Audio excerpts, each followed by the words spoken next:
ಎಲ್ಲರೂ ಜಗಳ ಮಾಡಿಕೊಂಡು ಜಾತಿ ಮಾಡಿಕೊಂಡು ನಮ್ಮ ಒಬ್ಬ ಮುಖ್ಯಮಂತ್ರಿ ಆಗ್ತಾನೆ, ನಮ್ಮ ಒಬ್ಬ ಮಂತ್ರಿ ಆಗ್ತಾನೆ, ನಮ್ಮ ಒಬ್ಬ MLA ಆಗ್ತಾನೆ ಅಂತ ನಾವು ಕೂತ್ರೆ ನಿಮಗೆ ಯಾರಿಗೂ ಗೌರವ ವಿಧಾನಸೌಧದಲ್ಲಿ ಇಲ್ಲ.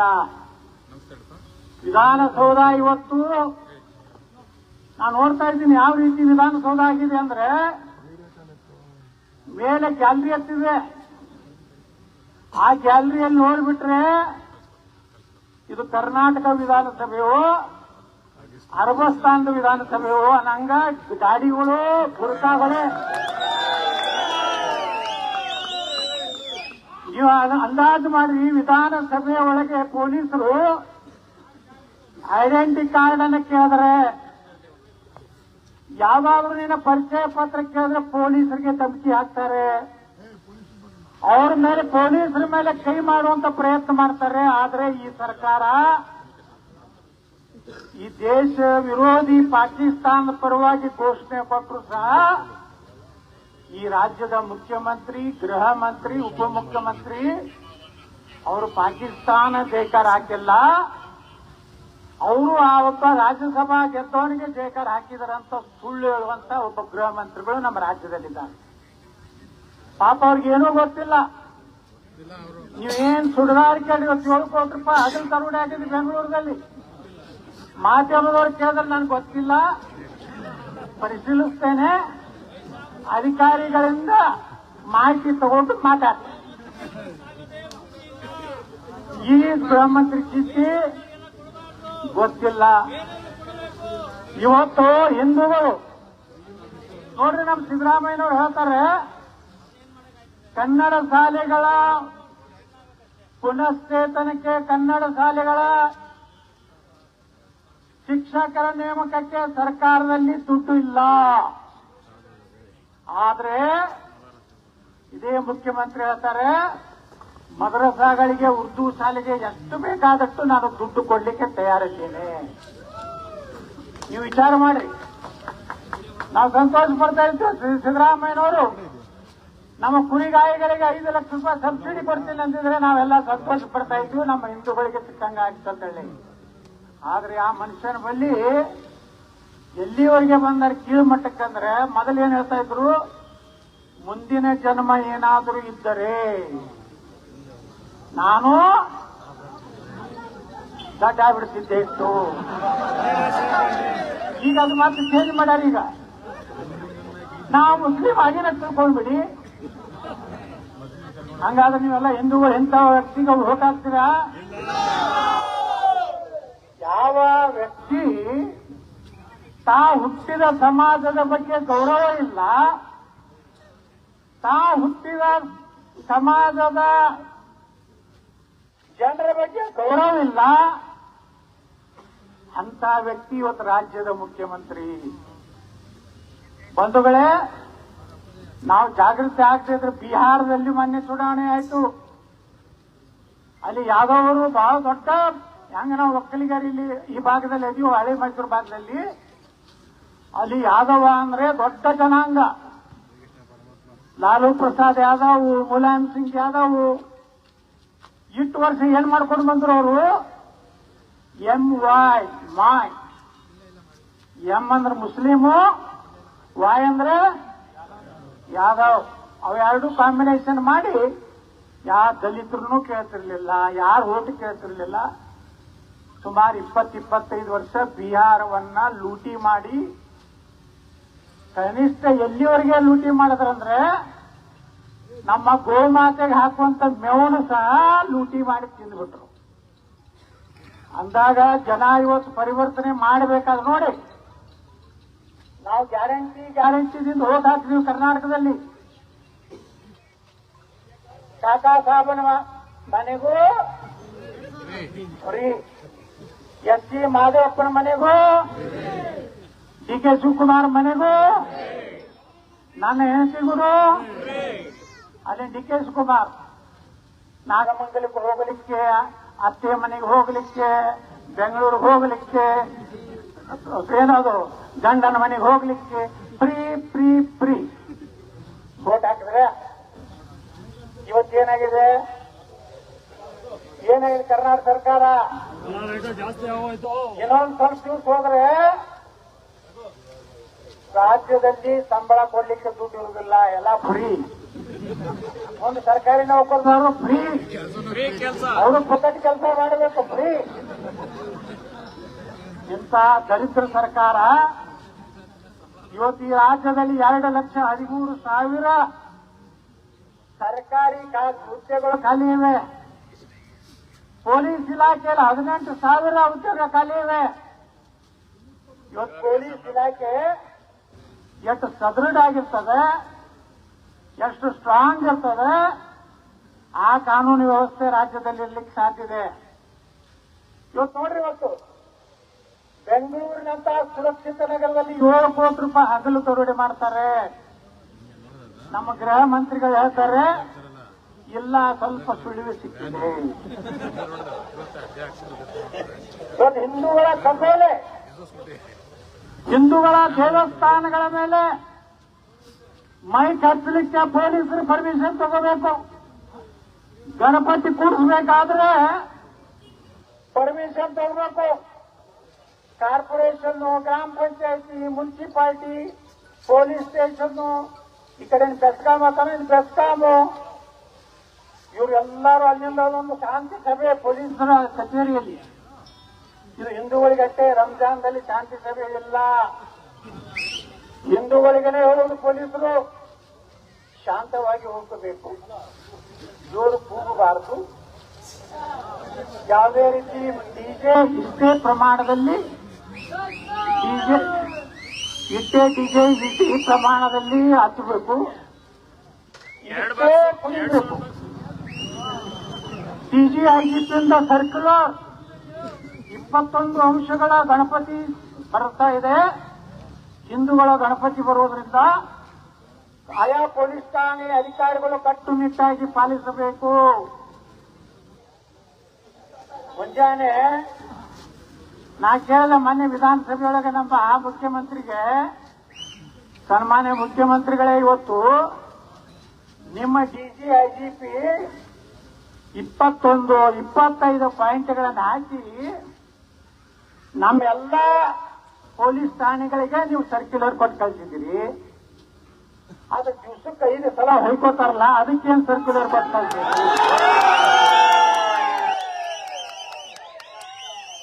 ಅದು ಕಾನೂನು ಬೇಕಲ್ಲ. ಈ ಭಾರತ ಯಾವ ಸಂವಿಧಾನದ ಮೂಲಕ ನಡೆಯುವಂತ ಭಾರತ, ಇದು ಸಿರಿಯಾ ಕಾನೂನು ಮೇಲೆ, ಶರಿಯತ್ ಕಾನೂನು ಮೇಲೆ ನಡೆಯುವಂತ ಭಾರತ ಅಲ್ಲ. ಏನ್ ಡಾಕ್ಟರ್ ಬಾಬಾ ಸಾಹೇಬ್ ಅಂಬೇಡ್ಕರ್ ಅವರು ಏನ್ ನಮ್ಮ ಸಂವಿಧಾನ ಕೊಟ್ಟಾರೆ, ಆ ಸಂವಿಧಾನ ಪ್ರಕಾರ ಒಬ್ಬ ಸಾಮಾನ್ಯ ಬಡವನಿಗೂ ಒಂದೇ ಓಟು. ಈ ದೇಶದ ಟಾಟಾ ಬಿರ್ಲಾ ಇದ್ರು ಅವನಿಗೂ ಒಂದೇ ಓಟು.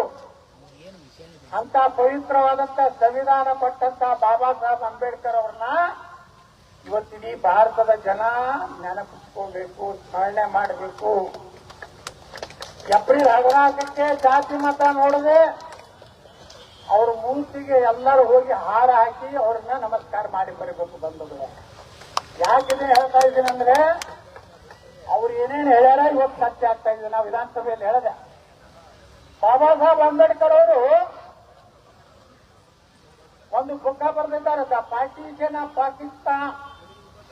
ನೀವು ಹೋಗಿ ಗೂಗಲ್ದಾಗ ಅದೆಲ್ಲ ಚೆಕ್ ಮಾಡ್ರಿ.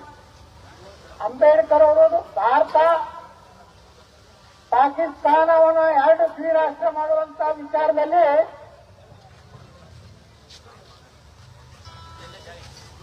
ಬಹಳ ಸ್ಪಷ್ಟವಾಗಿ ಹೇಳ್ಯಾರ ಬಾಬಾ ಸಾಹೇಬ್ ಅಂಬೇಡ್ಕರ್ ಅವರು.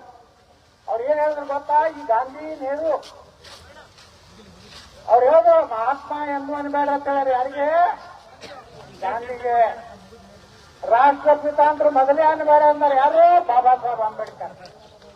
ಅಂಬೇಡ್ಕರ್ ಒಮ್ಮೆ ಗಾಂಧಿ ಭೇಟಿಗೆ ಹೋದಾಗ ಅವ್ರು ಬರೀತಾರೆ ತಮ್ಮ ಜೀವನ ಚರಿತ್ರೆಯಲ್ಲಿ, ನಾನು ಮಿಸ್ಟರ್ ಗಾಂಧಿನ ಭೇಟಿಯಾಗಲಿಕ್ಕೆ ಹೋಗಿದ್ದೆ. ಆ ಮಿಸ್ಟರ್ ಗಾಂಧಿ ಬಳಿ ಮಹಾತ್ಮ ಆಗುವಂತ ಯಾವುದೇ ಒಳ್ಳೆ ಗುಣ ಕಾಣಿಸಲಿಲ್ಲ. ಭಾರತಕ್ಕೆ ರಾಷ್ಟ್ರಪಿತ, ಈ ರಾಷ್ಟ್ರಕ್ಕೆ ಯಾವ್ದಾರು ಗಂಡಿರ್ತಾರೆ?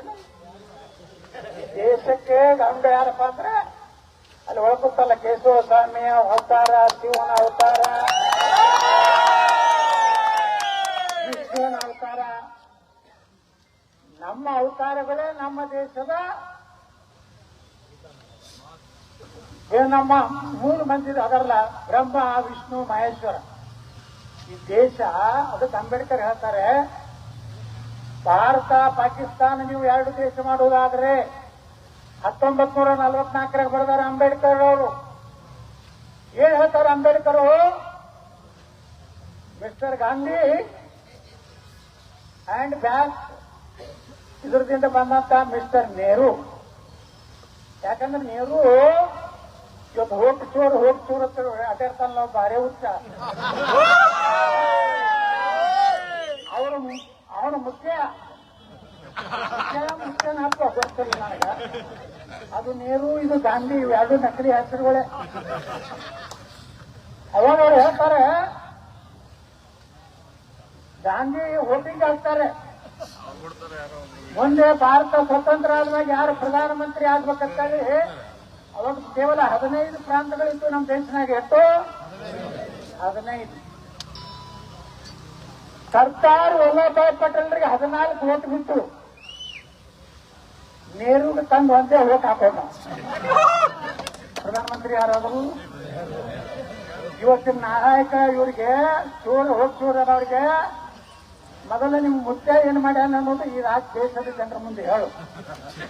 ಅದಕ್ಕೆ ಅಂಬೇಡ್ಕರ್ ಏನ್ ಹೇಳಿದ್ರು ಬಂಧುಗಳೇ, ನಾ ವಿಧಾನಸಭೆಯಲ್ಲಿ ಹೇಳಿದ್ದೀನಿ, ಬಾಬಾ ಸಾಹೇಬ್ ಅಂಬೇಡ್ಕರ್ ಹೇಳ್ತಾರೆ, ಭಾರತ ಪಾಕಿಸ್ತಾನ 2 ದೇಶ ಮಾಡಬೇಡಿ. 2 ದೇಶ ಮಾಡಿದ್ರೆ ಭಾರತದಲ್ಲಿರುವಂತ ಕಟ್ಟ ಕಡೆಯ ಮುಸಲ್ಮಾನ ಪಾಕಿಸ್ತಾನಕ್ಕೆ ಹೋಗ್ಬೇಕು, ಪಾಕಿಸ್ತಾನದಲ್ಲಿರುವಂತ ಕಟ್ಟ ಕಡೆಯ ಹಿಂದೂ ಮತ್ತು ದಲಿತ ಭಾರತಕ್ಕೆ ಬರಬೇಕು. ಒಂದು ವೇಳೆ ನೀವು ಮುಸಲ್ಮಾನರ ಈ ದೇಶದಲ್ಲಿ ನೀವು ಇಟ್ಕೊಂಡಿದ್ದೆ ಆದರೆ ಭಾರತ ಎಂದು ನೆಮ್ಮದಿಯಿಂದ ಜೀವನ ಮಾಡಲಿಕ್ಕೆ ಸಾಧ್ಯ ಇಲ್ಲ.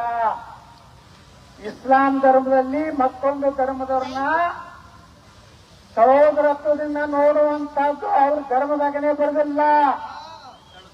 ಮತ್ತೊಂದು ಧರ್ಮದನ್ನ ಕೊಲೆ ಮಾಡು, ಹೊಡಿ, ಜನ್ನತ್ಗೆ ಹೋಗು. ಒಬ್ಬ ಹಿಂದೂನ ಕೊಂದ್ರೆ, ಒಬ್ಬ ಕ್ರಿಶ್ಚಿಯನ್ ಕೊಂದ್ರೆ, ಒಬ್ಬ ಜೈನನ ಕೊಂದ್ರೆ, ಒಬ್ಬ ಬೌದ್ಧನ ಕೊಂದ್ರೆ, ಒಬ್ಬ ಸಿಕ್ಕನ ಕೊಂದ್ರೆ ಅವನಿಗೆ ಜನ್ನತ್ ಸಿಕ್ಕದ ಅಂತ ಹೇಳ್ತಾರೆ. ಜನ್ನತ್ ಅಂದ್ರೆ ಏನು ನೋಡಿದೇನೆ? ಯಾರು ಜನ್ನತ್ ಸ್ವರ್ಗ ಹೆಂಗ್ ಸಿಕ್ತೈತಂದ್ರೆ, ಇವತ್ತೊಂದು ಹಿಂದೂ ಕೊಲೆ ಮಾಡುವಂದ್ರೆ ಸೀದಾ ಹಿಂಗೆ ಹೋಗ್ತಾನ ಸೀದಾ ಕಳಿಸ್ಬೇಕು. ಅಲ್ಲಿ 72 ಸುಂದರ ಕನ್ಯೆಯರು, 72 ಸುಂದರ ಕನ್ಯೆಯರು ಹಾರ ತಗೊಂಡು ನಿಂತಿರ್ತಾರೆ. ಅವ್ರು ಎಷ್ಟು ಹೈಟ್ ಐಟ್ ಕೊಡ್ತಾನ, ಅವ್ರ ಧರ್ಮದಾಗ ಹೇಳ್ತಾರೆ ಎಷ್ಟು ಹೈಟ್ ಇರ್ಬೋದು? 32 ಫೂಟು. ಈಗ ನನ್ನ ಮಗ 5 ಫೂಟ್ ಇರ್ತಾನ, ಅವ್ರು 32 ಫೂಟ್ ಇರ್ತಾವ. ಅವರು ಬಂದು ಹಾರ ಹಾಕಿ ಇವನು ಸ್ವಾಗತ ಮಾಡಿ ಕೈಯ ಕಾಲ ಒತ್ತಾರಂತೆ. ನದಿಗಳೆಲ್ಲ ಸ್ಕಾಚು, ಬ್ರ್ಯಾಂಡಿ, ಬೀರು ಆಗಿರ್ತಾವಂತೆ. ಬೇಕಾದಷ್ಟು ಕುಡಿಬಹುದಂತೆ, ಬೇಕಾದಂತ ಹಣ್ಣು ಹಂಪಲುಗಳು ತಿನ್ಬಹುದಂತೆ. ಅಂದ್ರೆ ಹಿಂದೂಗಳನ್ನು ಕೊಂದವರಿಗೆ. ಅದಕ್ಕೆ ಅಂಬೇಡ್ಕರ್ ಹೇಳಿದ್ರು, ಈ ದೇಶ ಭಾರತ ಇವತ್ತು ಶಾಂತಿಯಿಂದ ಇರಬೇಕಾದ್ರೆ ಒಬ್ಬ ಮುಸಲ್ಮಾನರು ಭಾರತದಲ್ಲಿ ಇರಬಾರದು. ಯಾರು ಹೇಳಿದ್ದು? ಅಂಬೇಡ್ಕರ್, ಬಾಬಾ ಸಾಹೇಬ್ ಅಂಬೇಡ್ಕರ್. ಇವತ್ತಾದ್ರೂ ಆ ವ್ಯಕ್ತಿನ ನಾವೆಲ್ಲ ಪೂಜೆ ಮಾಡ್ಬೇಕಲ್ಲ. ಇವತ್ತು ನಾಗಮಂಗಲದಲ್ಲಿ ಒಂದು ಗಣಪತಿಯ ಮೂರ್ತಿ ಮೇಲೆ ಕಲ್ಲು ಇಟ್ಟಾರೆ, ಮಸೂದಿಯಿಂದ ಪೆಟ್ರೋಲ್ ಬಾಂಬ್ ಹಾಕ್ತಾರೆ, ಲಕ್ಷಾಂತರ ಕೋಟ್ಯಾಂತರ ರೂಪಾಯಿಯ ಅಂಗಡಿಗಳನ್ನ ಬೆಂಕಿ ಹಚ್ತಾರೆ. ಆ ಗಣಪತಿಯನ್ನ ಪೊಲೀಸ್ ಜೀಪ್ನಲ್ಲಿ ಕರ್ಕೊಂಡು ಹೋಗ್ತಾರೆ. ಪಾಪ ಗಣಪತಿ ಏನ್ ಮಾಡಿದ್ದ? ಎಷ್ಟು ಗಟ್ಟ ಪರಿಸ್ಥಿತಿ ರಾಜ್ಯದಲ್ಲಿ ಬಂದ್ಬಿಟ್ಟಿದೆ ಅಂದ್ರೆ ಏನು ಅವ್ರನ್ನ ಯಾರು ಹಿಡಿಲಿಲ್ಲ, ತನಿಖೆ ಆಗಲಿಲ್ಲ. ಮೊನ್ನೆ ಮದ್ದೂರಿನಲ್ಲಿ ಅಲ್ಲಿಯ ಹಿಂದೂಗಳು ಒಂದು ಮಸೂದೆ ಮುಂದೆ ಹೋಗ್ಬೇಕಾದ್ರೆ ಕಲ್ಲುಗಳನ್ನು ಉಗಿಲಕ್ಕ ಪ್ರಾರಂಭ ಮಾಡಿದ್ರು. ಅದು ಹೇಳಿದ್ರೆ ನನಗೆ ಮದ್ದೂರಿಗೆ ಹೋಗಿದ್ದ ಸುಮಾರು 20,000 ಜನ ಸೇರಿದ್ರು. ಕೇವಲ 4% ಇದ್ದಾರೆ ಮದ್ದೂರಿನಲ್ಲಿ. 4% ಇದ್ರೆ ಇಷ್ಟು ದಿಮಾಕ್ ಮಾಡ್ತಾರೆ. ಇಷ್ಟು ಅವರು ನೀವು ಇಷ್ಟು ಪರ್ಸೆಂಟ್ ಇದ್ರು ಒಂದು ದಿವಸರೇ ರಂಜಾನ್ದಲ್ಲಿ ಈದ್ ಮಿಲಾದ್ದಲ್ಲಿ ಯಾರಾದ್ರೂ ಕಲ್ಲು ಹೋಗಿದ್ರೆ ಹಿಂದೂಗಳು ಮಾಡಲ್ಲ. ಯಾರಾದ್ರೂ ಅವರ ನಮಾಜಕ್ಕೆ ಅಡ್ಡಿ ಆತಂಕ ಮಾಡಿದ್ರೆ ಹಾಗಾದ್ರೆ ಆ ಮಕ್ಕಳು ನಮ್ಮ ದೇವಸ್ಥಾನ ಮೇಲೆ ನಮ್ಮ ಗಣಪತಿ ಮೇಲೆ ಕಲ್ಲು ಹೋಗಿತಾರಂದ್ರೆ ಅವ್ನು ಗುಂಡು ಹಾಕಿ ಹೊಡಿಬೇಕು, ಅವ್ರನ್ನ ಸನ್ಮಾನ ಮಾಡ್ಬೇಕು. ಇದು ನಮ್ಮ ಕಾಂಗ್ರೆಸ್ ಯಾಕೆ ಕೇಳ್ತಾ ಇಲ್ಲ. ನಮ್ಮ ಬಿಜೆಪಿಯ ಬೊಮ್ಮಾಯಿ ಗೃಹ ಮಂತ್ರಿ ಇದ್ರು. ಕೆಜಿ ಹಳ್ಳಿ ಒಳಗೆ ಪೊಲೀಸ್ ಸ್ಟೇಷನ್ಗೆ ಬೆಂಕಿ ಹಚ್ಚಲಕ್ಕೆ ಬರ್ತಾರೆ, ಪೊಲೀಸ್ ಕಾನ್ಸ್ಟೇಬಲ್ ಹೊಡಿತಾರೆ, ಮಾರಣಾಂತಿಕ ಹಲ್ಲೆ ಮಾಡ್ತಾರೆ. ಆದರೆ ನಮ್ಮ ಜನಪ್ರಿಯ ಗೃಹ ಮಂತ್ರಿ ಮತ್ತು ಮಾಜಿ ಮುಖ್ಯಮಂತ್ರಿ ಶ್ರೀ ಬಸವರಾಜ ಬೊಮ್ಮಾಯಿ ಅವರು ಕಠಿಣ ಕ್ರಮ ಕೈಗೊಳ್ಳಲ್ಲ. ಆ ಗುಂಪು ಇನ್ನೊಬ್ಬ ಗುಂಪು ಬಂದ, ನನ್ನ ಮಗಲೇ ಕುಂಡಿರ್ತಿದ್ದ. ಈಗ ನಾನು ಬಿಜೆಪಿ ಹೊರಗೆ ಹಾಕಿದಾಗ ನಾನು ಲಾಸ್ಟ್ ಬೆಂಚಿಗೆ ಹೋಗಿದ್ದೀನಿ. ನನ್ನ ಮಗಲೇ ಕುಂಡಿರ್ತಿದ್ದ. ಇನ್ನೊಬ್ಬ ಗೃಹ ಮಂತ್ರಿ ಮಾಡ ಬಸವರಾಜ ಬೊಮ್ಮಾಯಿ ಯಾರು ಅರುಗ ಜ್ಞಾನೇಂದ್ರ ಎಂಬುವನಾದ ನಾನು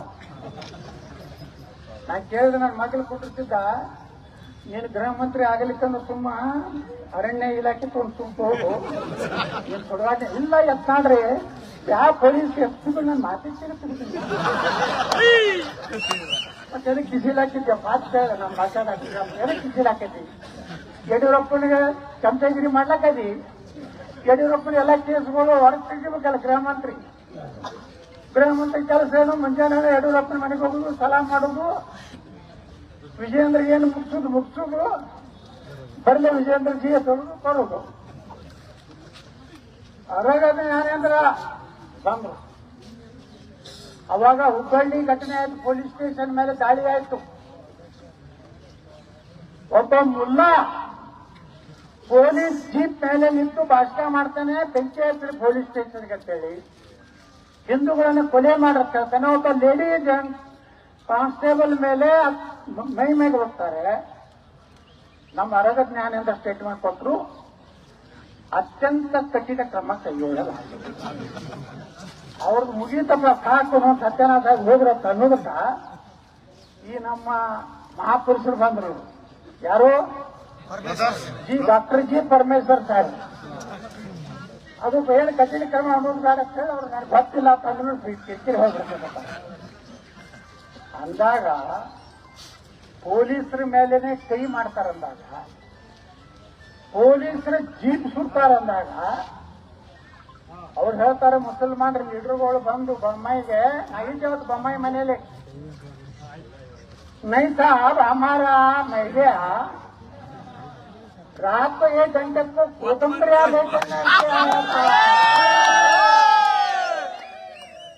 ನಮ್ಮ ಮಹಿಳೆ ರಾತ್ರಿ ಮನ್ಯಾಗ ಬಿರಿಯಾನಿ ಮಾಡಕತ್ತಿದ್ವಿ, ಕೋತಂಬರಿ ಬೇಕಾಗಿತ್ತು. ಅದು ಸೊಪ್ಪು ಹಚ್ಚಿವಿ, ನಾವು ಕೋತಂಬರಿ ಹಚ್ಚಿವಿ.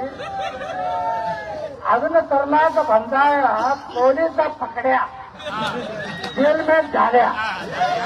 ಅವ್ರು ನೋಡಿ ಎಷ್ಟು ಸಿಎಂ ಅಭಿಪ್ರಾಯ. ಯಾರು ಒಂದು 7-8 ಮಂದಿ ಬಂದಿದ್ರು, ನಾ 10 ಗಡ್ಡಗಳು ಅವ್ರು ಹಿಂಗ್ ಹಿಡ್ಕೊಂಡು ನಾ ಬೊಮ್ಮಾಯಿ ನಾಳೆ ಬೊಮ್ಮಾಯಿ ಸಿಎಂ ಇದು ಗೃಹ ಮಂತ್ರಿ ಕಡೆ ಹಿಂಗ್ ನಾಟಕ ಕಂಪ್ನಿ ಮಾಡಿ ಬಿಜೆಪಿ ಮನೆಯಾಗ ಇಡ್ತಿರ್ತಾರೆ. ಇಟ್ಬಿಟ್ರಲ್ಲ ಈಗ. ಅದು ಏನಾದ್ರೂ ನಾ ಗೃಹ ಮಂತ್ರಿ ಇದ್ದಿದ್ರೆ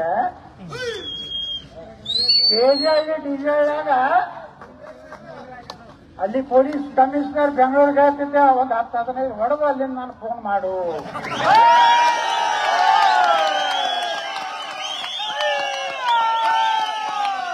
ಎನ್ಕೌಂಟರ್ ಮಾಡು. ನೀ ಎಷ್ಟು ಎನ್ಕೌಂಟರ್ ಮಾಡ್ತಿ, ನಿನಗೆ DGIGP ಪ್ರಮೋಷನ್ ಕೊಟ್ಬಿಡ್ತೀನಿ. ಪಾಪ ಪೊಲೀಸರಿಗೇನು ತಪ್ಪಿಲ್ಲ. ಸರ್ಕಾರ ಹೆಂಗಿರ್ತತಿ ಹಂಗ ಅವ್ರು ಇರ್ತಾರ. ಅವ್ರು ಏನ್ ಮಾಡಕ್ ಆಗುದಿಲ್ಲ, ಮ್ಯಾಗಿನ ಇನ್ಸ್ಟ್ರಕ್ಷನ್ ಇರ್ತದೆ. ಇವತ್ತು ನೋಡ್ರಿ ಯತ್ನಾಳ್ ನಾಗಮಂಗಲದಲ್ಲಿ ಬರ್ತಾ ಇದ್ದಾರೆ, ಸಂಪೂರ್ಣ ವಿಡಿಯೋಕರಣ ಮಾಡಬೇಕು.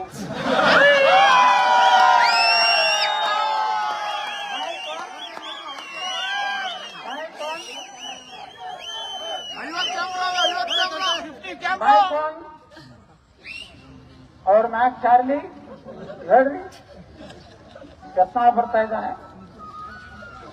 ಎಸ್ ಸರ್, ಎಲ್ಲ ವಿಡಿಯೋ ರೆಕಾರ್ಡಿಂಗ್ ಮಾಡಬೇಕು. ಸಾಧ್ಯ ಆದ್ರೆ ಒಂದು ಕೇಸ್ ಹಾಕಿ ಬರ್ತೀವಿ.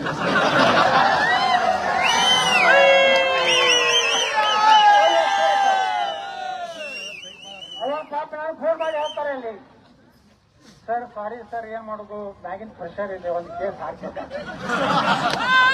ಅವ್ರು ಹಾಕ್ತಾರೆ, ನಾ ಕೋರ್ಟಿಗೆ ಹೋಗ್ತೀನಿ, ಕೋರ್ಟ್ ಸ್ಟಾರ್ಟ್ ಮಾಡ್ತೀನಿ. ನಾನು ಅರೆಸ್ಟ್ ಮಾಡ್ಬೇಕಾದ್ರೆ ಸಿದ್ದರಾಮಯ್ಯ ಒಂದು 10 ಗುಲ್ಲಾಗಳು ಬಂದ್ರು ಬಿಜಾಪುರದವ್ರು.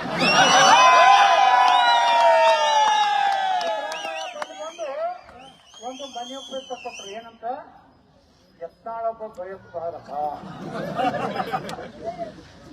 ಅದಕ್ಕೆ ಇವನು ಅರೆಸ್ಟ್ ಮಾಡಬೇಕು. ಡಿಜಿಐಜಿಪಿ ಕವರು, ಆ ಯತ್ನಾಳ್ ನೋಡಪ್ಪ, ಅವನು ಎಲ್ಲೆಲ್ಲಿ ಕೇಸ್ ಅದ, ಎಷ್ಟಿದೆ ಎಲ್ಲ ತೆಗಿ ಬಾತಪ್ಪ. ಡಿಜಿಐಜಿಪಿ ಎಲ್ಲ ಡಿಸ್ಟ್ರಿಕ್ಟ್ ಎಸ್ ಪಿಗಳಿಗೆ ಯತ್ನಾಳ್ ಮೇಲೆ ಕೇಸ್ ಅದ, ಹೊಡೆದ್ರು, ತೆಗೆದ್ರಿ 79 ಕೇಸ್ ಉಂಟು. ಚಲೋ ಆಯ್ತು.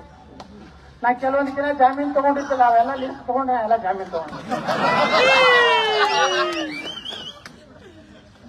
ನಾ ಪೊಲೀಸರಿಗೂ ವಿನಂತಿ ಮಾಡ್ಕೊತೀನಿ, ಯಾರು ತಪ್ಪು ಮಾಡಿರ್ತಾರೆ ಅವ್ರಿಗೆ ಶಿಕ್ಷೆ ಕೊಡಿ. ನಮ್ಮ ನಿರಪರಾಧಿ ಗಣಪತಿ ಕೂಡ್ಸೋದಕ್ಕೆ ಎಷ್ಟು ತೊಂದರೆ ಕೊಡ್ತಿರಲ್ಲ, ಇವತ್ತು ಡಿಜೆ ಹಚ್ಚಲಿಕ್ಕೆ ನೀವು ಎಷ್ಟು ತೊಂದರೆ ಕೊಟ್ರಿ. ರಂಜಾನ್ದಲ್ಲಿ ಡಿಜೆ ಹಚ್ಚಿದ್ರೆ ನೀವೇನಾದರೂ ಕೇಳಿದ್ರ, ಕೇಸ್ ಹಾಕಿದ್ರ. Davangere DCSP no permission, Bijapur full permission.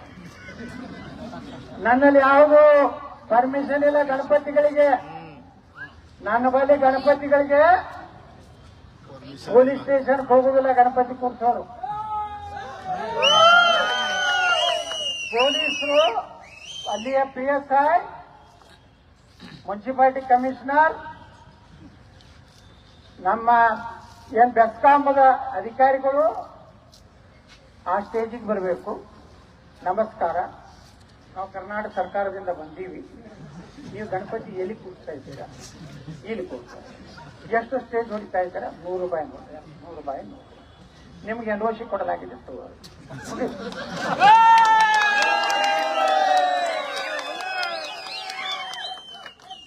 ಎಲ್ಲಾ ಗಣಪತಿಗಳಿಗೆ 5,000 ರೂಪಾಯಿ ಕೊಟ್ಟಿದ್ದೇವೆ. ಯಾರು ಪರ್ಮಿಷನ್ ಫೀಗಿ ಬೇಡದ್ರೆ ನೀವೇ ಕೊಡ್ರಪ್ಪ. ಒಂದು 485 ಗಣಪತಿ ಪ್ರತಿ ವರ್ಷ 5,000 ರೂಪಾಯಿ ಕೊಡ್ತೀನಿ ನಾನು. ಯಾರ ಕಡೆನೂ ಕೇಳಕ್ ಹೋಗ್ಬೇಡ್ರಿ. ಏನೇ ಅಧಿಕಾರಿಗಳು ಬಂದ್ರೆ ಸಹಕಾರ ಮಾಡ್ರಿ. ಯಾವ ಅಧಿಕಾರಿನೂ ನಮ್ಮಲ್ಲಿ ಡಿಜೆ ಫುಲ್ ಪರ್ಮಿಷನ್. ಲಾಸ್ಟಿಗೆ ಗಣಪತಿನ ಹೋಗಿ ಬಾಯಿಯೊಳಗೆ ಬೀಳುವಾಗ ಪೊಲೀಸ್ ಇಲಾಖೆದವರು ಡ್ಯಾನ್ಸ್ ಮಾಡ್ತಾರೆ. ಇಂಥ ಸರ್ಕಾರ ಬೇಕು. ಮಸೂದಿನಿಂದ ಕಲ್ಲು ಬೀಳುವಂತ ನಾಲಾಯಕ ಸರ್ಕಾರ ಬೇಕು ಅನ್ನೋಂತ ತೀರ್ಮಾನ ಇವತ್ತಿನೆಲ್ಲ ಕೂಡಿ ಮಾಡಬೇಕಾಗಿದೆ. ಬಂದವರು ನೀವೆಲ್ಲ ಇವತ್ತು ದೇಶದಲ್ಲಿ ನೋಡ್ತಾ ಇದ್ದೀರಿ. ಮೊನ್ನೆ ದಿಲ್ಲಿಯಲ್ಲಿ ಬಾಂಬ್ ಸ್ಫೋಟ ಆಯ್ತು. ಈ ದೇಶದಲ್ಲಿರುವಂತ ಒಬ್ಬ ಮುಸಲ್ಮಾನರೇ ಅದನ್ನ ಖಂಡನೆ ಮಾಡ್ದ. ಯಾರು ಮುಲ್ಲಾ ಖಂಡನೆ ಮಾಡ್ಯಾನ? CM ಇಬ್ರಾಹಿಂ ಖಂಡನೆ ಮಾಡ್ಯಾನ? ಯಾರು ನಮ್ಮ ಸ್ಪೀಕರ್ ಖಂಡನೆ ಮಾಡ್ಯಾರ? ಮಾಡ್ಯಾರೇನ್ರಿ ಖಂಡನೆ ಸ್ಪೀಕರ್?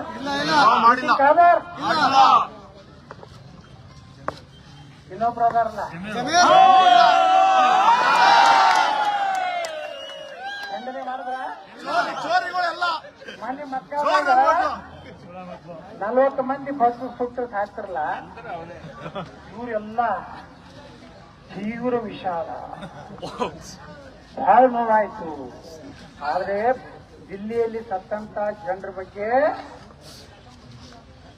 ನೀವು ಕಾಮೆಂಟ್ಗಳು ನೋಡ್ರಿ. ಅವಾಗ ಹಿಂದೆ ನಮ್ಮ ಉತ್ತರ ಪ್ರದೇಶದಲ್ಲಿ ಏನು ಇದು ಆಯ್ತಲ್ಲ, ಅದು ದೊಡ್ಡ ಮಹಾಕುಂಭ, ಏನು ಕಾಲ್ ತುಳಿಸಕ್ಕೆ ಒಂದಿಷ್ಟು ಜನ ಆದ್ರ ತಳಗ ಮುಸಲ್ಮಾನರ ಕಮೆಂಟ್ಸ್ ನೋಡ್ರಿ ನೀವು.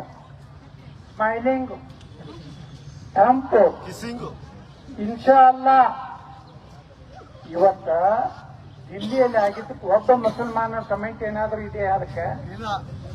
ಅವರೆಲ್ಲ ಇಟ್ಟು ಒಕ್ಕಟ್ಟಾಗ್ತಾರೆ. ಅವರಲ್ಲಿ ಜಾತಿ ಅದಾವೆ, ಅವರಲ್ಲಿ 18 ಜಾತಿ ಅದಾವ, ಸಿಯಾ ಸುದ್ದಿ ಏನೇನೇನೋ ಜಾತಿ ಅದಾವ. ಅವರು ನಮ್ಮಂಗೆ ಲಿಂಗಾಯತರು, ಕುರುಬರು, ಒಕ್ಕಲಿಗರು, ದಲಿತರು, ರೈಟು ಲೆಫ್ಟು ಯಾವುದನ್ನು ಮಾಡುದಿಲ್ಲ. ಧರ್ಮದ ವಿಚಾರ ಬಂದ್ರೆ ಅವರೆಲ್ಲ ಒಂದಾಗ್ತಾರೆ. ಅಂಬೇಡ್ಕರ್ ಅದಕ್ಕೆ ಹೇಳಿದ್ರು ಬಂಧುಗಳೇ, ಅಂಬೇಡ್ಕರ್ನ ಯಾಕೆ ನೆನೆಸ್ತೀನಿ ಮೇಲಿಂದ ಮೇಲೆ ಅಂದ್ರೆ, ಒಬ್ಬ ಅಂಬೇಡ್ಕರ್ ಆ ಕಾಲದಲ್ಲಿ ಅವರು ಹೇಳಬೇಕಾದ್ರೆ ಅವ್ರು ಧೈರ್ಯ ಇಟ್ಟಿರ್ಬೇಕು.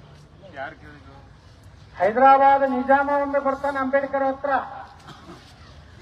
ನಿಜಾಮ ಏನು ವಿನಂತಿ ಮಾಡ್ಕೊತಾನ ಅಂಬೇಡ್ಕರ್ ಅವರಿಗೆ, ನಿಮ್ಮ ದಲಿತ ಸಮುದಾಯವನ್ನ ಇಸ್ಲಾಂ ಮತಾಂತರ ಮಾಡಿಬಿಟ್ರೆ ನನ್ನ ಅರ್ಧ ಆಸ್ತಿ ನಿಮ್ಮ ಕುಟುಂಬಕ್ಕೆ ಹಂಚಿಕೊಡ್ತೀನಿ ಅಂತ ಹೇಳ್ತಾನೆ ಅಂಬೇಡ್ಕರ್ ಅವರಿಗೆ. ಆದ್ರೆ ಅಂಬೇಡ್ಕರ್ ಹೇಳ್ತಾರೆ, ನನ್ನ ಕುಟುಂಬ ಶ್ರೀಮಂತ ಆಗೋದು, ಲಕ್ಷಾಂತರ ಕೋಟಿ ರೂಪಾಯಿ ಆಸ್ತಿ ಮಾಡಬಹುದು, ಆದ್ರೆ ನನ್ನ ನಂಬಿದಂತ ದಲಿತ ಸಮುದಾಯಕ್ಕೆ ನಾನು ಅನ್ಯಾಯ ಮಾಡುವುದಿಲ್ಲ ಅಂತೇಳಿ ಅಂಬೇಡ್ಕರ್ ಒಂದು ಮತಾಂತರ ಆಗಲಿಲ್ಲ ಬಂದವರೇ. ಇಂಥ ಅಂಬೇಡ್ಕರ್ ಅವರು ಇನ್ನೊಬ್ಬ ದಲಿತ ಮುಖಂಡ ಆಗಿ ಹೋಗ್ಯಾನ. ಅದನ್ನು ನೀವು ಯೂಟ್ಯೂಬ್ದಾಗ ನೋಡ್ರಿ. ಜೋಗೀಂದ್ರನಾಥ್ ಮಂಡಲ ಒಬ್ಬ ಪಶ್ಚಿಮ ಬಂಗಾಳದಿಂದ ಒಬ್ಬ ದಲಿತ ಮುಖಂಡ ಇದ್ದ. ಅವ ಮೊಹಮ್ಮದ್ ಅಲಿ ಜಿನ್ನಾ ಜೊತೆಗೆ ಸೇರಿ ಪಾಕಿಸ್ತಾನಕ್ಕೂ ದಲಿತರು ಹೋಗೋಣ ಅಂತ ಹೇಳಿ ಪಾಕಿಸ್ತಾನಕ್ಕೆ ದಲಿತರನ್ನ ಕರ್ಕೊಂಡು ಹೋದ. ದಲಿತ ಮುಸ್ಲಿಂ ಬಾಯಿ ಬಾಯಿ ಅಂತ ಒಂದು ಹೊಸ ಡೈಲಾಗ್ ಹೊಡಿತಾರಲ್ಲ, ನೀಮ್ ಭೀಮ್ ಬಾಬಿ ಬಾಯಿ ಬಾಯಿ ಬಾಯಿ ಅಂತೇಳಿ. ಅವಾಗ ಜೋಗೀಂದ್ರನಾಥ್ ಮಂಡಲ್ ಒಬ್ಬ ದಲಿತ ಮುಖಂಡ, ಅವಾಗ ಅಂಬೇಡ್ಕರ್ ಹೇಳಿದ್ರು ಪಾಕಿಸ್ತಾನಕ್ಕೆ ಹೋಗ್ಬೇಡ ಎಂದು ನಿಮ್ಮ ದಲಿತರನ್ನವರು ಒಪ್ಪುವುದಿಲ್ಲ ಅಂತ ಹೇಳಿದ್ರು ಸಹಿತ ಅವನಿಗೆ ಮೊಹಮ್ಮದ್ ಅಲಿ ಜಿನ್ನಾ ಆಸೆ ಹಚ್ಚಿಬಿಟ್ಟಿದ್ದ, ನೀನು ಉಪ ಪ್ರಧಾನಮಂತ್ರಿ ಮಾಡ್ತೀನಿ, ನಿನ್ನನ್ನು ಬಹಳ ದೇವರಂಗ್ ನೋಡ್ಕೋತೀನಿ ಅಂತ ಹೇಳಿ ಕರ್ಕೊಂಡು ಹೋದ. ಪಾಕಿಸ್ತಾನದ ಮೊದಲ ಕಾನೂನು ಮಂತ್ರಿ ಯಾರು? ಜೋಗೀಂದ್ರನಾಥ್ ಮಂಡಲ್. ಆ ಜೋಗೀಂದ್ರನಾಥ್ ಮಂಡಲ್ ಪಾಕಿಸ್ತಾನದ ಕಾನೂನು ಮಂತ್ರಿ ಆದ.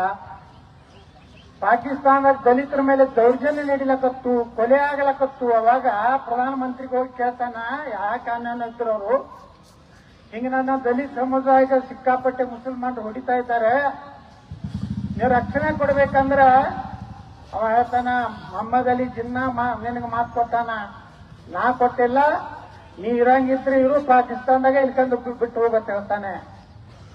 ಮುಂದೆ ಎಲ್ಲಿಗೆ ಬರ್ತದಂದ್ರೆ ಜೋಗಿನಾಥ್ ಮಂಡಲ್ ಒಬ್ಬ ದಲಿತ ಮುಖಂಡ ಕಾನೂನು ಮಂತ್ರಿಗೆ ರಾಜೀನಾಮೆ ಕೊಟ್ಟು ಅವನು ಜೀವನದಿಂದ ಹೊಡಿತಾರ ಗುರ್ತಾಗಿ ರಾತ್ರೋರಾತ್ರಿ ಭಾರತಕ್ಕೆ ಓಡಿ ಬಂದು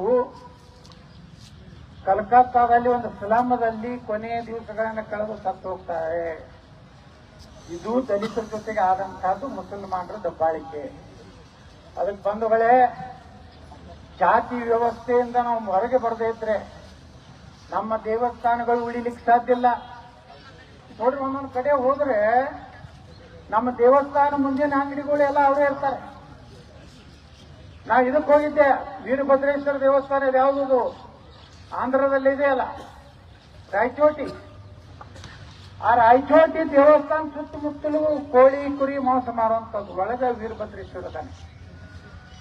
ಇಲ್ಲೇ ಹನುಮಂತ ದೇವರಿದೆ ಅಲ್ಲ, ಇಲ್ಲಿ ನಮ್ಮ ಮುಳಬಾಗಿಲು ಒಳಗೆ ಹನುಮಂತ ದೇವರ ಅದಾನೆ, ಹೊರಗೆಲ್ಲ ಸಾಬರೆ ಹೂವ ಹಾರ ಮಾರ್ತಾರೆ. ಅವ್ರು ಎಷ್ಟು ಕೆಟ್ಟ ಬುದ್ಧಿ ಇದೆ ಅಂದ್ರೆ, ನಾವು ಹಾಕುವಂತ ಹಾರದ ಮೇಲೂ ಉಗುಳಿ ಹಾರ ನಮ್ದು ಅಪವಿತ್ರ ಮಾಡಿರ್ತಾರೆ. ಇನ್ನು ಮೇಲೆ ಹಿಂದೂಗಳು ನಿಮ್ಮ ಎಲ್ಲಾ ಪವಿತ್ರವಾದಂತ ದೇವಸ್ಥಾನ ತಗೊಂತ ಸಾಮಾನುಗಳನ್ನ ಎಲ್ಲಿ ತಗೋಬೇಕು? ಹಿಂದೂಗಳ ಅಂಗಡಿಯಲ್ಲೇ ತಗೋಬೇಕು. ಯಾಕಂದ್ರೆ ಅವ್ರು ಜಳಕ ಮಾಡಿ, ನಾ ಬಿಜಾಪುರದಾಗ ಒಂದು ಮಾರ್ಕೆಟ್ ಮಾಡೀನಿ, ಹಿಂದೂ ಮಾರ್ಕೆಟ್, ಬರೀ ಹಿಂದೂಗಳು ಅಷ್ಟೇ. ಅಲ್ಲಿ ವಿಭೂತಿ ಕುಂಕುಮ ಹಾರ ಮಾಡಬೇಕು. ಅಲ್ಲಿ ಮಾರೋರು ನಮ್ದೇ ಕಾಂಪ್ಲೆಕ್ಸ್ ಇದೆ, ನಮ್ಮ ದೇವಸ್ಥಾನ ಸಿದ್ದೇಶ್ವರ ದೇವಸ್ಥಾನ, ಅವ್ರು ಕಡ್ಡಾಯವಾಗಿ ಮುಂಜಾನೆ ಸ್ನಾನ ಮಾಡಿ ವಿಭೂತಿ ಎತ್ಕೊಂಡು ಬಂದು ಅವ್ರ ಅಂಗಡಿ ಹಾಕೊಂಡಿರ್ಬೇಕು. ಅವಾಗ ಹೂ ಹಿಡಿಬೇಕು. ಇವತ್ತು ನೀವು ಎಲ್ಲಿ ಬೇಕಾದಲ್ಲಿ ಹೂ ತಗೊಂಡ್ರೆ ಅದು ದೇವರಿಗೆ, ಚೆನ್ನಕೇಶ್ವರ ಸ್ವಾಮಿಗೆ ಅದು ಅರ್ಪಣೆ ಆಗುವುದಿಲ್ಲ. ಎಷ್ಟು ನೀವು ಗಟ್ಟಿಯಾಗಿ ಉಳಿತೀರಿ. ನಾವು ಧೈರ್ಯ ಮಾಡಬೇಕ್ರೆ ಒಂದಿಲ್ಲ ಒಂದ್ ದಿವಸ ಭಾರತ ಪಾಕಿಸ್ತಾನ ಆಗ್ತದೆ. ಪಾಕಿಸ್ತಾನ ಇಸ್ಲಾಮೀಕರಣ ಮಾಡಬೇಕು. 2047ಕ್ಕೆ ಅವ್ರದ್ದೊಂದು ಟಾರ್ಗೆಟ್ ಇದೆ. ಈಗ SDPI, PFI ಅವ್ರ ಗುರಿ ಏನಂದ್ರೆ 2047ಕ್ಕೆ ಭಾರತವನ್ನ ಇಸ್ಲಾಂ ರಾಷ್ಟ್ರ ಮಾಡಬೇಕು ಅನ್ನೋಂತ ಕುತಂತ್ರ ಈ ದೇಶದಲ್ಲಿ ನಡೆದಿದೆ. ಇಸ್ರೇಲ್ನಲ್ಲಿ ಹಂಗ ಹಮಾಸದವರು ದಾಳಿ ಮಾಡಿದ್ರಲ್ಲ, ಏನದು ಡ್ರೋನ್ ಮೂಲಕ, ಹಂಗ ಭಾರತದಲ್ಲಿಯೂ ಸಹ ಡ್ರೋನ್ ಮೂಲಕ ಹಿಂದೂಗಳನ್ನು ಕೊಲೆ ಮಾಡಬೇಕು ಅನ್ನೋ ಸಂಚು ನಡೆದಂತ ಮೊನ್ನೆ ಬಯಲಾಗಿದೆ. ಅಷ್ಟೇ ಅಲ್ಲ, ಇಂಥ ದೊಡ್ಡ ದೊಡ್ಡ ಪವಿತ್ರ ದೇವಸ್ಥಾನಗಳೇನಿದಾವಲ್ಲ, ಇದರ ಕುಡಿ ನೀರಿನ ಪೈಪ್ಲೈನ್ ಏನಿದೆಯಲ್ಲ, ಅದರಲ್ಲಿ ವಿಷ ಬಿಟ್ಟು ಪ್ರಸಾದದಲ್ಲಿ ವಿಷ ಸೇರಿಸಿ ಹಿಂದೂಗಳನ್ನು ಕೊಲೆ ಮಾಡಬೇಕು ಅನ್ನೋ ಪ್ಲಾನ್ ಮಾಡಿದ್ದಾರೆ ಅಂತೇಳಿ ಇವತ್ತು ನಮ್ಮ NIA ಇವತ್ತು ಕಂಡಿಡಿದಿದೆ. ಅಂದ್ರೆ ದೇವಸ್ಥಾನಗಳ ಜೀರ್ಣೋದ್ಧಾರ, ಯಾವ ದೇವಸ್ಥಾನ ಎಷ್ಟು ದರ್ಗಾ ಮಸೀದಿ ಅದಾವೆ ಅಲ್ಲಿ ಅಡ್ಡಿ ತೆಗೆದ್ರೆ ಅಲ್ಲಿ ಈಶ್ವರನೇ ಇರ್ತಾನೆ, ಭಗವಾನ್ ವಿಷ್ಣುನೇ ಇರ್ತಾನೆ. ಇಂಥ ಪರಿಸ್ಥಿತಿಯೊಳಗೆ ನಾವು ಬಂಧುಗಳ ಮುಂದಿನ ದಿವಸಗಳಲ್ಲಿ ಕರ್ನಾಟಕದಲ್ಲಿ ಈ ರೀತಿ ವಿಚಾರ ಮಾಡುವಂತವ್ರು ಮುಖ್ಯಮಂತ್ರಿ ಆಗ್ಬೇಕಾಗಿದೆ. ಬರೀ ಅಪ್ಪ ಆಗೋಣ ನಮ್ಮ ಮಗ, ಮಗ ಆಗೋಣ ನಮ್ಮ ಮೊಮ್ಮಗ, ಏನ್ ಟೆಂಡರ್ ಕೊಟ್ಟಿವೆ ಅವ್ರು ನಮ್ಮ ಪೂಜ್ಯ ತಂದೆಯವರ ಮಾರ್ಗದರ್ಶನದಲ್ಲಿ ಅವರು ಕೇವಲ 10,000 ಕೋಟಿ ಲೂಟಿ ಮಾಡಿದ್ದಾರೆ. ನಾನು 50,000 ಕೋಟಿ ಲೂಟಿ ಪ್ರತಿಜ್ಞೆ ಮಾಡುತ್ತೇನೆ. ನೀವು ನೋಡ್ರಿ, ಟಾಟಾ ಬಾಬಾ 2 ವರ್ಷ ಆಯ್ತಕ್ಕ ಫೋಟೋ ಹಾಕೊಂಡು ಹಿಂಗ್ ತೋರ್ಸ್ಲಕತ್ತಾರಲ್ಲ, ಎಲ್ಲರ ಮನೆಗೂ ಬುಕ್ಕೆ ತಗೊಂಡು ಹೋಗ್ಲಕತ್ತಾರ. ಬುಕ್ಕೆ ಬೊಮ್ಮಾಯಿ ಮನೆಗೆ ಇದ್ದಿದ್ದಿಲ್ಲ. ಸದಾನಂದ ಗೌಡ್ರು ಪ್ರಾಜೆಕ್ಟ್ ಅಡ್ವರ್ಟೈಸ್ಮೆಂಟ್ಗೆ ಎಕ್ದಮ್ ಸೂಕ್ತಿ ಹೋಗ್ತಿ ಅಂತ ಕರ್ನಾಟಕ ದೇಶನಾಗ ಅಂದ್ರೆ ಸದಾನಂದ ಗೌಡ್ರು. ಅವ್ರನ್ನ ಎಲ್ಲರೂ ಸತ್ತು ಮನೆಗೆ ಕರ್ಕೊಂಡು ಹೋಗಬಾರ್ದು. ಅಯ್ಯೋ ಸತ್ತಿದ್ದಾರೆ.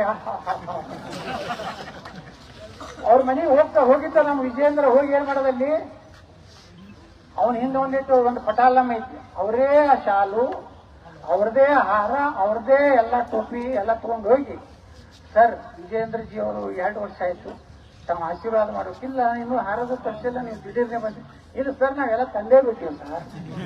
ಅವ್ರದೇ ಹಾರ ಹಾಕಿ ಇವತ್ತು ಕರ್ನಾಟಕದಲ್ಲಿ ಇವ್ರನ್ನ ಮಾಡಿದ್ರೆ ಬಿಜೆಪಿ ಉಳಿತದಂತ ಇವತ್ತು ನಾನು ಹೊರಗಾಕ ಉದ್ದೇಶ ಏನಪ್ಪಾ ಅಂದ್ರೆ, ಈ ಮನುಷ್ಯ ಬಿಜೆಪಿಲಿ ಮುಂದುವರೆದ್ರೆ ನನ್ನ ಮಗಗೆ ಭವಿಷ್ಯವಿಲ್ಲ. ಇವೊಬ್ಬ ಕಟ್ಟರ್ ಹಿಂದೂ ಸರ್ಕಾರ ಬಂತಂದ್ರೆ ಜನ ನಮ್ಮ ಯಾರ ರೈತ ನಾಯಕನ ಕೇಳುವುದಿಲ್ಲ. ಅದಕ್ಕೇನೆ ಇವತ್ತು ನಾನು 6 ತಿಂಗಳಿಂದ ಹೊರಗೆ ಹಾಕುದು. ಅವ್ರು ಹೊರಗೆ ಹಾಕಿದ್ದಕ್ಕೆ ನಾನು ಧನ್ಯವಾದಗಳನ್ನು ಸಲ್ಲಿಸ್ತೀನಿ, ಅಭಿನಂದನೆ ಯಡಿಯೂರಪ್ಪಗೆ ಮತ್ತು ವಿಜಯೇಂದ್ರ ಜಿ ಅವರಿಗೆ. ಯಾಕಂದ್ರ ಇಟ್ಟು ಪಾಪ್ಲರ್ನ ಮಂಡ್ಯ ಭಾಗದಾಗ ಬರ್ಲಾಕ್ ಸಾಧ್ಯ ಇರಲಿಲ್ಲ.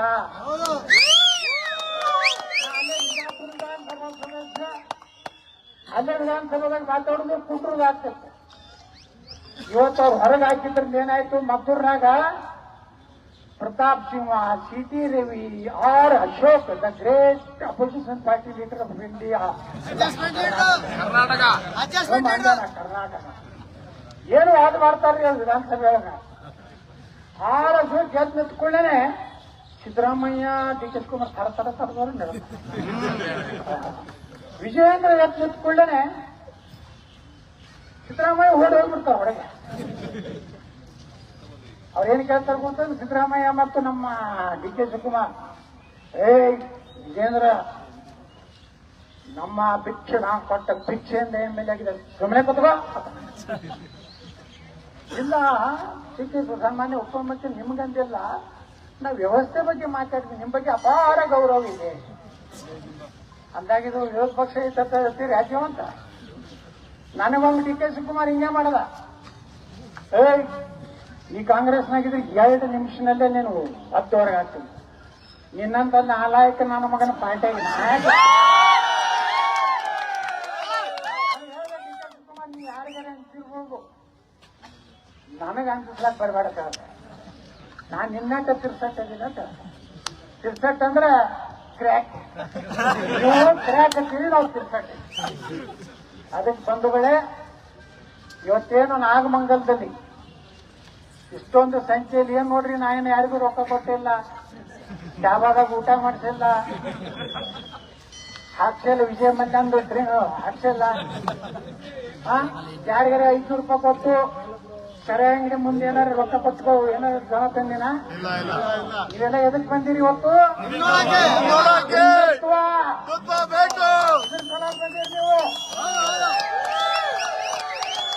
ಯಾವ ಎಂತ ಸದಾಗ ಬಂದಿಲ್ಲ, ಯಾವ ಸದಾಗ ಬಂದಿಲ್ಲ. ಇವತ್ತ ಮಾತಾಡ್ತಾನೆ ವಿಧಾನಸಭೆ ಒಳಗ. ನಾ ಹೇಳ್ದೆ ಪಾಕಿಸ್ತಾನ ಜಿಂದಾಬಾದ್ ಅನ್ನೋಂತ ವಿಧಾನಸಭೆಯಲ್ಲಿ ನಾ ಹೇಳ್ದೆ. ಪಾಪ ನಾನು ಯುಟಿ ಖಾದರ್ಗೆ ಧನ್ಯವಾದ ಸಲ್ಲಿಸ್ತೀನಿ. ಯಾಕಂದ್ರೆ ಅವತ್ತು ನಾ ಏನ್ ಹೇಳಿದೆ, ಯಾರು ಈ ದೇಶದ ಅನ್ನ ತಿಂತಾರೆ, ಯಾರು ಈ ದೇಶದ ನೀರು ಕುಡಿತಾರೆ, ಯಾರು ಈ ದೇಶದ ಗಾಳಿ ಸೇವಿಸ್ತಾರೆ, ಅವರು ಪಾಕಿಸ್ತಾನ ಪರವಾಗಿ ಘೋಷಣೆ ಕೊಟ್ರೆ ಅವ್ರ ತಾಯಿಗಂಡನ ಮಕ್ಕಳು, ಆರಾಮ್ತವ್ರು ನನ್ನ ಮಕ್ಕಳು ಅಂತ ಹೇಳಿದೆ. ಆದ್ರೆ ದುರ್ದೈವ ಏನಂದ್ರೆ, ಯಾವ ಮುಸ್ಲಿಂ MLA ನಿಂತು ಪ್ರತಿಭಟನೆ ಮಾಡಲಿಲ್ಲ, ಪ್ರತಿಭಟನೆ ಸ್ಪೀಕರ್ ಮಾಡಲಿಲ್ಲ. ಯಾರು ಮಾಡೋದು ಗೊತ್ತಂತನೋ, ಬಸವರಾಜ ರಾಯರೆಡ್ಡಿ ಒಬ್ಬ ಗ್ರೇಟ್ ಎಕನಾಮಿಸ್ಟ್ ಅದ ನಮ್ಮ ವಿಧಾನಸಭೆ. Mister Yatnal point of order ಅಂದ್ರೆ ಎದೋ ಪಾಯಿಂಟ್ ಹೋಗ್ಮಾರ, ನಿಮ್ಮಲ್ಲಿ ಪಾಯಿಂಟು ಇಲ್ಲ, ಆರ್ಡರ್ ಇಲ್ಲ, ತುಂಬ್ಕೊಂಡ್ರೆ ಇಲ್ಲ. ಈ ರೀತಿ ಸದನದಲ್ಲಿ ತಾಯಿಗಂಡ ಅನ್ನೋದು, ಹರಾಮ್ ಕೋರ್ ಅನ್ನೋದು, ಹಲಾಲ್ ಕೋರ್ ಅನ್ನೋದು, ನಾ ಇದು ವಿರೋಧ ಮಾಡ್ತೀನಿ ಅಂತಂದ್ರೆ ಆ ಪಾಪ ನಮ್ಮ ಸ್ಪೀಕರ್ ಯುಟಿ ಖಾದರ್ ಹೇಳಿದ್ರು, ರಾಯರೆಡ್ಡಿ ಅವರೇ ನೀವು ಸುಮ್ಮನೆ ಕುಂಡ್ರಿ, ಯತ್ನಾಳ್ ಪಾಕಿಸ್ತಾನ ಪರವಾಗಿ ಘೋಷಣೆ ಕೊಟ್ಟಾರ, ಯಾವ ಶಬ್ದದಿಂದ ಮಾತಾಡಿದ್ರು ಸಹಿತ ಇವತ್ತು ಅಸೆಂಬ್ಲಿ ಒಳಗೆ ಸಂವಿಧಾನಾತ್ಮಕ ಅಂತ ಹೇಳಿ ನಾನು ಒಪ್ಕೋತೀನಿ ಅಂತ ಮಾತನ್ನು ಇವತ್ತು ಸ್ಪೀಕರ್ ಹೇಳ್ಬೇಕಾದ್ರೆ ನೋಡಿ ನಮ್ಮ ಜನ ಹೆಂಗದಾರ ನೋಡಿ. ಮೊನ್ನೆ ವಿಧಾನಸಭೆಯಲ್ಲಿ ನಮ್ಮ ಸಿದ್ದರಾಮಯ್ಯನವರು ಬಾಳ ಕತ್ತಿದ್ರು, ನಿಮ್ಮ ಸರ್ಕಾರ ಇದ್ದಾಗ ಹಂಗ್ ಮಾಡೈತಿ ಹಿಂಗ. ನಾ ಕೇಳಿದೆ ಸಿದ್ದರಾಮಯ್ಯನವ್ರಿಗೆ, ಸನ್ಮಾನ್ಯ ಮುಖ್ಯಮಂತ್ರಿ ಸಿದ್ದರಾಮಯ್ಯನವರೇ, ನೀವೆಲ್ಲ ನಮ್ಮ ಬಿಜೆಪಿ ಸರ್ಕಾರದ ಹಿಂದೆ ಸಾಲ ಮಾಡಿ ಇಟ್ಟು ಹೋಗಿದ್ದಾರೆ, ಯಾವುದೇ ಅನುಮೋದನೆ ಇಲ್ಲಾರ್ದೇ ಟೆಂಡರ್ ಕರೆದಿದ್ದಾರೆ ಅಂತ ಟೀಕೆ ಮಾಡಿದ್ರಿ. ಬದಾಮಿ ವಿಧಾನಸಭೆಯಲ್ಲಿದ್ದಾಗ ನೀವು ಬಂದು ನಿಂತಿದ್ರಲ್ಲ ನಮ್ಮಲ್ಲಿ, ನಮ್ಮ ಬೊಮ್ಮಾಯಿ ಯಡಿಯೂರಪ್ಪ ನಿಮಗೆ ಎಷ್ಟು ದುಡ್ಡು ಕೊಟ್ಟಾರೆ? 2,000 ಕೋಟಿ ರೂಪಾಯಿ ಕೊಟ್ಟಾರೆ ಯಡಿಯೂರಪ್ಪ ಮತ್ತು ಬೊಮ್ಮಾಯಿ ಕೂಡ ಎಷ್ಟು ಕೊಟ್ಟಾರೆ? ನಮ್ಮ ಕ್ಷೇತ್ರಕ್ಕೆ 200 ಕೋಟಿ ರೂಪಾಯಿ ಕೊಟ್ಟಾರೆ. ಸಿದ್ದರಾಮಯ್ಯ ಎಷ್ಟು? 2,000 ಕೋಟಿ. DK ಶಿವಕುಮಾರ್ 2,000 ಕೋಟಿ. ನಮಗ ಬಿಜೆಪಿ MLAಗಳಿಗೆ ಇದೇ ದೂರು ಯಡಿಯೂರಪ್ಪ ಮತ್ತು ಬೊಮ್ಮಾಯಿ ಕೂಡಿ 250 ಕೋಟಿ ಕೊಟ್ಟಾರೆ. ಅವಾಗ ಏನಂದ್ರೆ ನಮ್ಮ ಸಿದ್ದರಾಮಯ್ಯನವರು ನನಗೆ, ಮಿಸ್ಟರ್ ಯತ್ನಾಳ್ ನಿನ್ನ ಎಕ್ಸ್ಪೆಲ್ ಮಾಡಿದ್ದಾರೆ ಗೊತ್ತೋತಂದು. ನಾ ಹೇಳಿದೆ, ಸನ್ಮಾನ್ಯ ಮುಖ್ಯಮಂತ್ರಿಗಳೇ, ಸನ್ಮಾನ್ಯ ದೇವೇಗೌಡರು ನಿಮ್ಮನ್ನು ಎಕ್ಸ್ಪೆಲ್ ಮಾಡಿದ್ದಾರೆ. ಅವಾಗ ಏನಂದೆ ಎಲ್ಲ ಕೇಳ್ತಿತ್ತು. ಏನು ಕೊಡ್ಬೇಕು ಉತ್ತರ, ರೆಸ್ಪಾನ್ಸ್ ಏನು ಕೊಡ್ಬೇಕು? ಏನೋ ಕೊಡ್ಲಿಲ್ಲ, ಏನೋ ಅಂತಂದ್ರು. ಮತ್ತೆ ಹೇಳಿದೆ, ಸನ್ಮಾನ್ಯ ಮುಖ್ಯಮಂತ್ರಿಗಳೇ, ನಿಮ್ಮನ್ನು ಸಹ ಸನ್ಮಾನ್ಯ ದೇವೇಗೌಡರು ಅಹಿಂದ ಹೋರಾಟ ಮಾಡಿದ್ದಕ್ಕೆ ನಿಮ್ಮನ್ನು ಎಕ್ಸ್ಪೆಲ್ ಮಾಡಿದ್ರು. ಹೌದು, ಹಾಗಾದ್ರೆ ನೀವು ಎಕ್ಸ್ಪೆಲ್ ಆಗಿದ್ದಕ್ಕೆ ಮುಖ್ಯಮಂತ್ರಿಯಾಗಿ, ಕುಮಾರಸ್ವಾಮಿ ಅವರು ದೇವೇಗೌಡ ಎಕ್ಸ್ಪೆಲ್ ಮಾಡಿದ್ರು, ಅವರು ಮುಖ್ಯಮಂತ್ರಿ ಆದ್ರು. ಯಡಿಯೂರಪ್ಪನವರು ಬಿಜೆಪಿ ಏನೋ ಎಕ್ಸ್ಪೆಲ್ ಮಾಡಿದ್ರು, ಅವರು ಮುಖ್ಯಮಂತ್ರಿ ಆದ್ರು. 2028ಕ್ಕೆ ನಾನೇ ಯಡಿಯೂರಪ್ಪ ಮಗ ಹೋಗಿ ಜಿಲ್ಲೆ ನಾನು ಎಕ್ಸ್ಪೆಲ್ ಮಾಡ್ಯಾರ. 2028 ನಾನು ಮುಖ್ಯಮಂತ್ರಿ ಆಗ್ತೀನಿ. ವಿಜೇಂದ್ರ ಒಂದು ಕಾಮರ್ಸ್ ಒಂದು MLA ಆಗಿ ಕಡಿ ಸೀಟ್ನಾಗ ಸನ್ಮಾನ್ಯ ಮುಖ್ಯಮಂತ್ರಿಗಳೇ ಅನ್ನುವಂತ ಕಾಲ ಬರ್ತದೆ. ಇವರೆಲ್ಲ ಹೊಂದಾಣಿಕೆ ಅದಾರ. ಇವತ್ತೇನು ಸಿದ್ದರಾಮಯ್ಯ ಸರ್ಕಾರ ಹೋಗಿ ವಿಜೇಂದ್ರ ಸರ್ಕಾರ ಬಂದ್ರೆ ಏನು ಬದಲಾವಣೆ ಆಗೋದಿಲ್ಲ. ಸೀಟುಗಳು ಅಷ್ಟೇ ಬದಲಾವಣೆ ಆಗ್ತದೆ. ಅಡ್ಜಸ್ಟ್ಮೆಂಟ್. ನಿಮ್ಮ ಫೈಲ್ ತೆಗಿಲ್ಲ ತಿಳ್ಕೊಳ್ತಾರೆ, ನನ್ನ ಫೈಲ್ ತೆಗಿತಾರ ತಿಳ್ಕೊಳ್ತಾರೆ. ಹಿಂಗಾಗಿ ಹೊಂದಾಣಿಕೆಯಿಂದ ರಾಜ್ಯ ಹಾಳಾಗ್ತಾ ಇದೆ. 2 ಲಕ್ಷ ಉದ್ಯೋಗಗಳು ಖಾಲಿ ಇದ್ರು ನಿರುದ್ಯೋಗ ಸಮಸ್ಯೆ ತಾಂಡವಾಡ್ತಾ ಇದೆ. ಧಾರವಾಡದಲ್ಲಿ 25,000 ಮಕ್ಕಳು ನಿರುದ್ಯೋಗ ಮಕ್ಕಳು. ನಮ್ಮ ಪೊಲೀಸ್ ಇಲಾಖೆ ಪಾಪ ನನಗೆ ಇಷ್ಟು ಮಂದಿ ವಾಟ್ಸಪ್ ಮಾಡ್ತಾರೆ, ಆ ವಯೋಮಿತಿಯನ್ನು ಏರ್ಸ್ರಿ, ಕರೋನಾ ಟೈಮ್ದಲ್ಲಿ ಪೊಲೀಸ್ ನೇಮಕಾತಿ ಆಗಿಲ್ಲ ಅಂತ ಹೇಳಿ 4 ಸಲ ನಾವು ವಿಧಾನಸಭೆಯಲ್ಲಿ ಕೇಳಿದೆ. ಬೆಳಗಾವಿ ಅಧಿವೇಶನದಲ್ಲಿ ಕೇಳಿದೆ. ಅವನೇನೋ ಎಕ್ಸಾಮ್ PSI ಎಕ್ಸಾಮ್ ಒಂದು ಮುಂದೆ ಹಾಕ್ಸಬೇಕಂತ ಬಹಳ ಒತ್ತಾಯ ಮಾಡಿದ್ರು. ನಾನು ಸಿದ್ದರಾಮಯ್ಯನವರಿಗೆ ಗೃಹ ಮಂತ್ರಿಗಳು ಬಹಳ ಒತ್ತಾಯ ಮಾಡಿದ್ನಾಗ ಒಂದು 2 ತಿಂಗಳು ಅವಕಾಶ ಕೊಟ್ಟರು. ಈ ಪೊಲೀಸ್ ನೇಮಕಾತಿದ ಕೇಳಿದೆ. ಮೊನ್ನೆ ವಿಧಾನಸಭೆಯಲ್ಲಿ ಕೇಳಿದೆ, ಅವ್ರು ಏನೂ ರೆಸ್ಪಾನ್ಸ್ ಕೊಡಲಿಲ್ಲ. ಬಂಧುಗಳೇ, ಇವತ್ತು ಜನರಿಗೆ ಬೇಕಾಗಿದ್ದು ಉದ್ಯೋಗ, ಹಿಂದೂಗಳ ರಕ್ಷಣೆ, ಪ್ರಾಮಾಣಿಕ ಸರ್ಕಾರ. ಯಾರು ಹಿಂದೂಗಳ ವಿರುದ್ಧ, ದೇಶದ ವಿರುದ್ಧ ಯಾರು ಕೆಲಸ ಮಾಡ್ತಾರ ಎನ್ಕೌಂಟರ್, JCB. ಇಡೀ ಕರ್ನಾಟಕದಲ್ಲಿ JCB ಭಾರಿ ಹವಾ ಆಗಲಕತ್ತದ. ಕರ್ನಾಟಕ ಎಲ್ಲ ಕಡೆ ನಾ ಬರ್ತೀನಿ ಅಂದ್ರೆ JCB ಹೋಗಿ ಬರ್ತಾರೆ. ಯಾಕ ಜನರಿಗೆ JCB ಬೇಕಾಗಿದೆ. ಒಳ್ಳೆ ಪೊಲೀಸ್ ಅಧಿಕಾರಿಗಳಿಗೂ JCB ಬೇಕಾಗಿದೆ. ಎಲ್ಲರೂ ಗಣಪತಿ ಅಲ್ಲಿ ಮೊದಲೇ ಲಿಸ್ಟ್ ಮಾಡಿರ್ತಾನೆ. ನಾನು ಗಣಪತಿಗಿಂತ ಮೊದಲ ಯಾವ್ಯಾವ ಮಸೂದೆ ಮುಂದೆ ಅವಕ್ಕೆ ಲೀಗಲ್ ಅದಾವ ಇಲ್ಲಿಗಲ್ಲ ಎಲ್ಲ ಲಿಸ್ಟ್ ತರಿಸಿರ್ತೀನಿ. ಇಂಥ ಮಸೂದೆಯಿಂದ ಕಲ್ಲು ಬಿದ್ದೈತಂದ್ರೆ JCB. ಅದು ಕಟ್ಟಕ್ಕೆ JCB ಅಲ್ಲ, ನೀರಾವರಿ ಯೋಜನೆಗಳು ಬೇಕಲ್ಲ, ಅದಕ್ಕೆ JCB ಬೇಕೆ. ಅಭಿವೃದ್ಧಿಗೂ ಬೇಕೆ. ಅಲ್ಲಿ ಈ ಭ್ರಷ್ಟ ರಾಜಕಾರಣಿಗಳು ಲೂಟಿ ಮಾಡಿ ಮಾಡಿ ಇದಕ್ಕೂ ವೇತದಲ್ಲಿ ಇದು ವೇತದಲ್ಲಿ ಆಸ್ತಿ ಮಾಡ್ಯಾರಲ್ಲ, ಇವ್ರ ಮನೆಯಾಗಿನ ಒಡವೆ ಬಂಗಾರಗಳನ್ನ ತೆಗಿಲಕ್ಕೂ ಈ 3 ಮಾಡ್ಲಕ್ಕ ನಿಮ್ದೆಲ್ಲ ಸಮ್ಮತಿ ಇದೆ.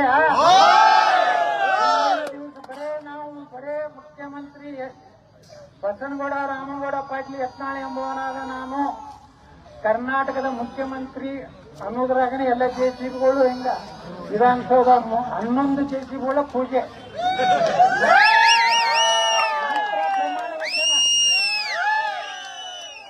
ಪೂಜೆ ಮಾಡಿ ಪೊಲೀಸ್ ಇಲಾಖೆಗೆ ಸಂಪೂರ್ಣ ಅಧಿಕಾರ. ಯಾರು MLA ಹೇಳಿಕೊಳ್ಳುದಿಲ್ಲ, ಯಾರು ಹೇಳಿಕೊಳ್ಳುದಿಲ್ಲ.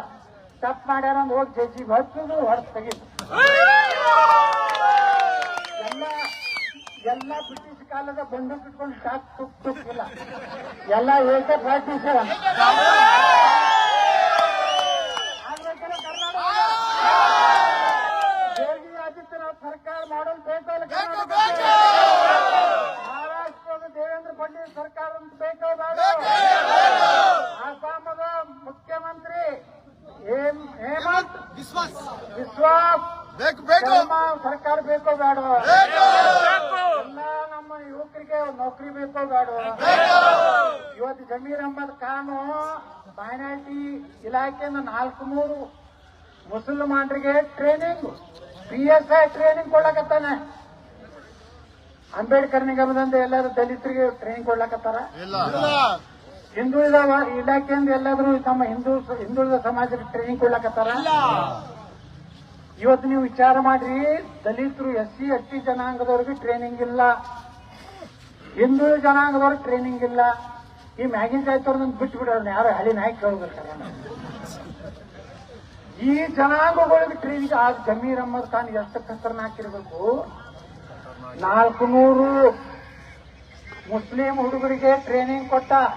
PSI ಟ್ರೈನಿಂಗ್ ಅಂದ್ರೆ ಹೆಂಗೆ ಎಕ್ಸಾಮಿನೇಷನ್ ಬರೀಬೇಕು, ಏನೇನು ಪ್ರಶ್ನೆ ಕೇಳ್ತಾರ, ಮುಂದೆ ಎಷ್ಟು ಪ್ಲಾನ್ ಐತೆ ಗೊತ್ತೈತೆ ಅನ್ನೋದು. ಮುಂದೆ ಕ್ವಶನ್ ಪೇಪರ್ ಔಟ್ ಅವರೇ ಮಾಡ್ತಾರೆ. ಅವ್ರ ಜಾತಿಯವ್ರು ಕೊಟ್ಟು ಬಿಡ್ತಾರೆ, ಎಲ್ಲರೂ ಬರೀತಾರೆ. ಎಲ್ಲ 400 ಯಾಕೆ 500 ಎಲ್ಲ ಅವರೇ ಪಾಸ್ ಆಗ್ತಾರೆ. ಎಲ್ಲಾ ಪೊಲೀಸ್ ಸ್ಟೇಷನ್ ಹೋಗ್ಬೇಕು. ಸಾಬು ಬಂದು ಕೂತ್ರ ನೀವು ಹೆಸರು ಹಾಕೊಂಡು ಅಡ್ಡಾಡಕ್ಕಾಗ್ತದ? ಅದಕ್ಕೆ ಅವನು ಎಷ್ಟು ಜಾಗೃತಿಯಿಂದ ಕೆಲಸ ಮಾಡ್ತಾ ಇದ್ದಾರೆ. ಸಿದ್ದರಾಮಯ್ಯ ಯಾವ ರೀತಿ ಸಪೋರ್ಟ್ ಮಾಡಕತ್ತಾರ ಇದನ್ನೆಲ್ಲಾ ತಿಳ್ಕೊಂಡು ಮುಂದಿನ ದಿವಸದಲ್ಲಿ ಕರ್ನಾಟಕದಲ್ಲಿ ಹಿಂದೂ ಪರವಾದ ಸರ್ಕಾರ ಬರಬೇಕು ಬೇಡ?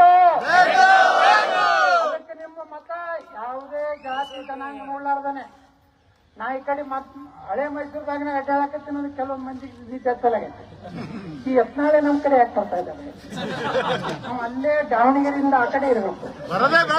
ಈ ಕಡೆ ನಮ್ಮ ಜನಾಂಗ ನಾವು ನಮ್ಮ ಅಟ್ಟೆ ಪೂಜೆ ಮಾಡ್ಬೇಕಂತ ಹೇಳಿ ಸರಿಯಾಗಿತ್ತಲ್ಲ, ಇವತ್ತದು ಕಿತ್ತಿ ಹೋಗ್ತಾ ಇದೆ. ಮದ್ದೂರಿನ ಒಂದು ಕಾರ್ಯಕ್ರಮ ನಂತರ ಮನೆ ಕೆರೆಗುಡಕ್ಕೆ ಹೋಗಿದ್ದೀವಿ. ಗಣಪತಿಗೆ 20,000 ಜನ ಸೇರಿದ್ರು.